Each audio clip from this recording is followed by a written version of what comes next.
नमस्कार प्रेक्षकांनो, तर मालिकेमध्ये आपल्याला काही कमाल ट्विस्ट बघायला मिळणार आहे. अर्पिता अशी काही खेळी करते ज्यामुळे सगळा डाव आता मल्लिकावरती उलटतो.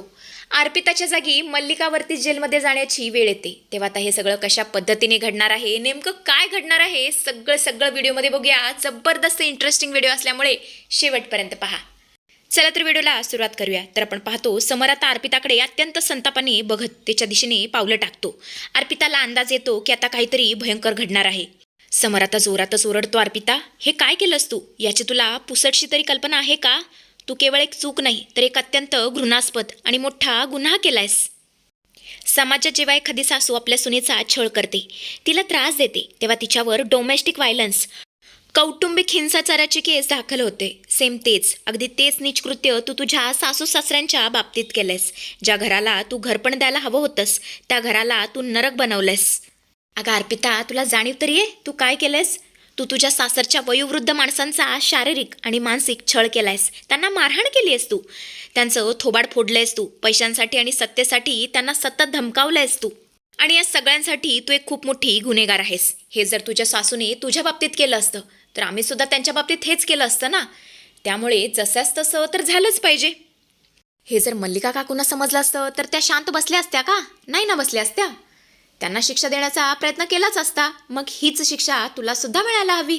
आणि तुला शिक्षा तर आम्ही आता देणारच, कारण त्यांच्याबरोबर न्याय झाला पाहिजे. आता तुझी रवानगी थेट जेलमध्ये होणार आणि तिथेच तू सडणार. कारण जोवर तुला शिक्षा मिळणार नाही ना तर तुला अक्कल येणार नाही. कारण आता जर मी तुला माफ केलं आणि तुला तुझ्या सासरी पाठवलं ना तर तू पुन्हा ती चूक करशील, त्यांना त्रासच देत राहशील.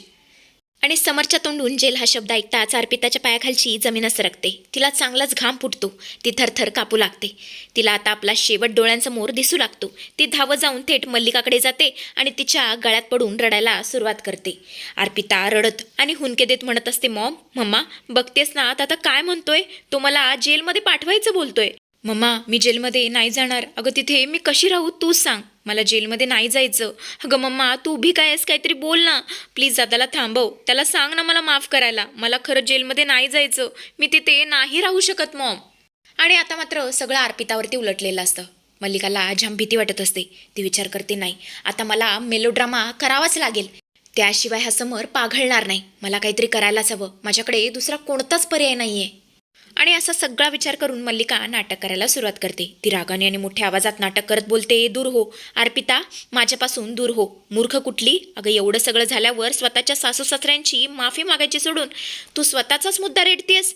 अगं तुला अजिबात लाज कशी काय वाटत नाहीये हे सगळं करताना? आणि आता ही मल्लिका आपला हुकमी एक्का बाहेर काढते. खोटे अश्रू. ती डोळ्यातून खोटे अश्रू काढते, हात जोडते आणि अत्यंत केविलवाणा चेहरा करून समरसमोर उभी राहते. मल्लिका रडकुंडीला येत भावनिक ब्लॅकमेल करत बोलते, समर बाळ, मला माहिती आहे आप्पीकडून खूप मोठा गुन्हा झालाय. तिच्याकडून खूप भयंकर चूक झाली आहे. पण तिला फक्त एकदा माफ कर रे. तू मोठा भाऊ आहेस ना तिचा. एक बहीण म्हणून तू तिला माफ करू शकतोस ना. तिला जेलमध्ये प्लीज पाठवू नकोस रे. स्वतःच्या पोटच्या बहिणीचं आयुष्य असं तुझ्याच हाताने उद्ध्वस्त करू नकोस. बाकी सगळं राहू दे. अरे तिच्या त्या लहानग्या बाळाचा, तिच्या चिमुकल्या मुलीचा तरी विचार कर. तिचं काय होणार जर आप्पी जेलमध्ये गेली तर? ती पोरगी आईविना पोरगी होईल रे. वाटलंच तर आप्पी तिच्या सासू सासऱ्यांची, तिच्या नवऱ्याची आत्ताच्या आत्ता सर्वांसमोर नाक घासून माफी मागायला तयार आहे. ए आप्पे, चल आत्ताच्या आत्ता सगळ्यांच्या पाया पड आणि माफी माग. असं म्हणत असती आता स्वानंदीकडे जाते. स्वानंदीची सुद्धा ती माफी मागू लागते. म्हणजे नाटक करत असते. ती म्हणत असते, स्वानंदी खरंच आज तू खूप चांगलं काम केलंस.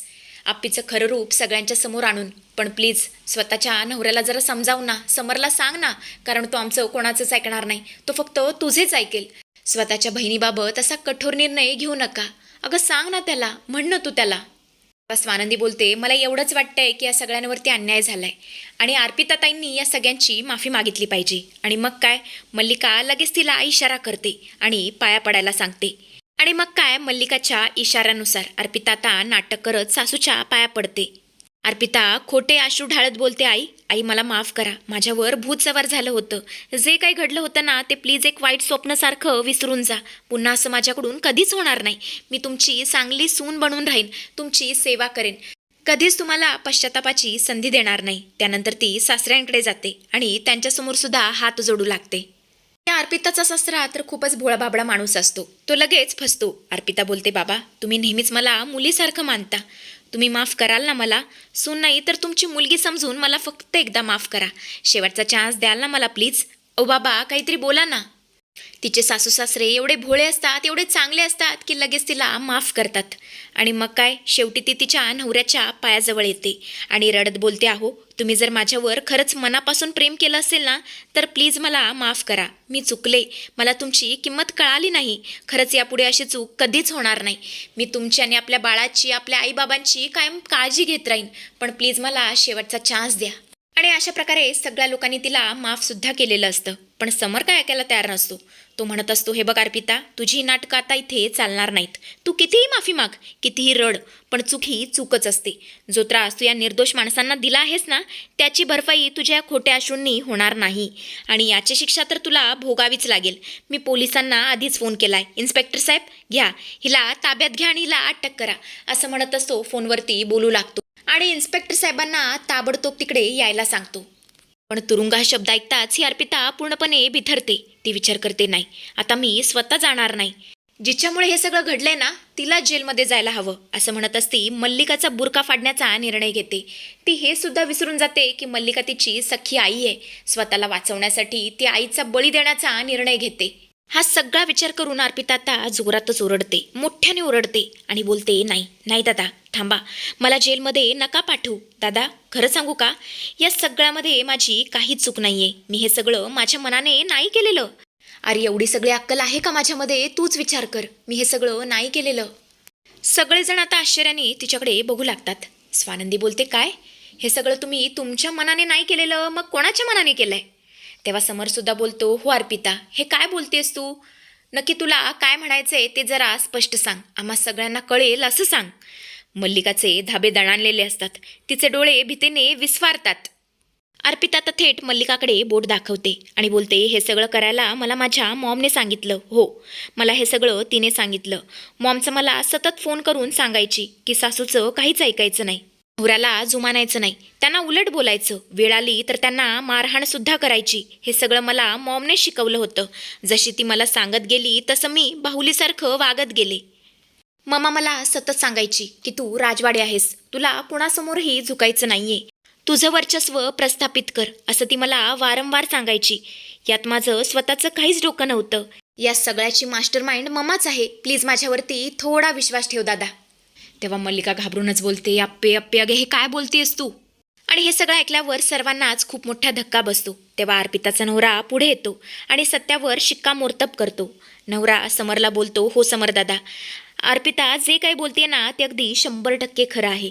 तिच्या आईचा सतत तिला फोन यायचा, तासनतास या दोघी फोनवर बोलायच्या आणि ती जसं सांगेल तशीच ती वागायची. सुरुवातीला आमची अर्पिता खूप छान वागायची, आईवडिलांची काळजी घ्यायची. पण नंतर जसे तिच्या आईचे कॉल वाढत गेले तशी ती इन्फ्लुएन्स होत गेली. तिच्या आईने तिचा ब्रेन वॉश केला आणि अर्पिता आमच्याशी अत्यंत वाईट वागू लागली. आणि आता मात्र समरचं डोकं फिरतं. इतके दिवस सुसंशय त्याला होता, तो आज सत्यात उतरलेला होता.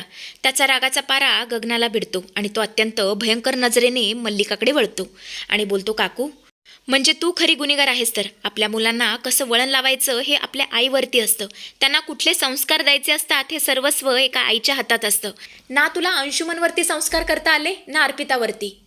काकू, तुझ्या लक्षात येत नाहीये तू काय केलंस. तू तुझ्या स्वतःच्या हाताने, तुझ्या घाणेरड्या राजकारणासाठी तुझ्या पोटच्या मुलीचा संसार आणि आयुष्य बर्बाद केलंयस आणि याची शिक्षा तर तुला मिळालीच पाहिजे.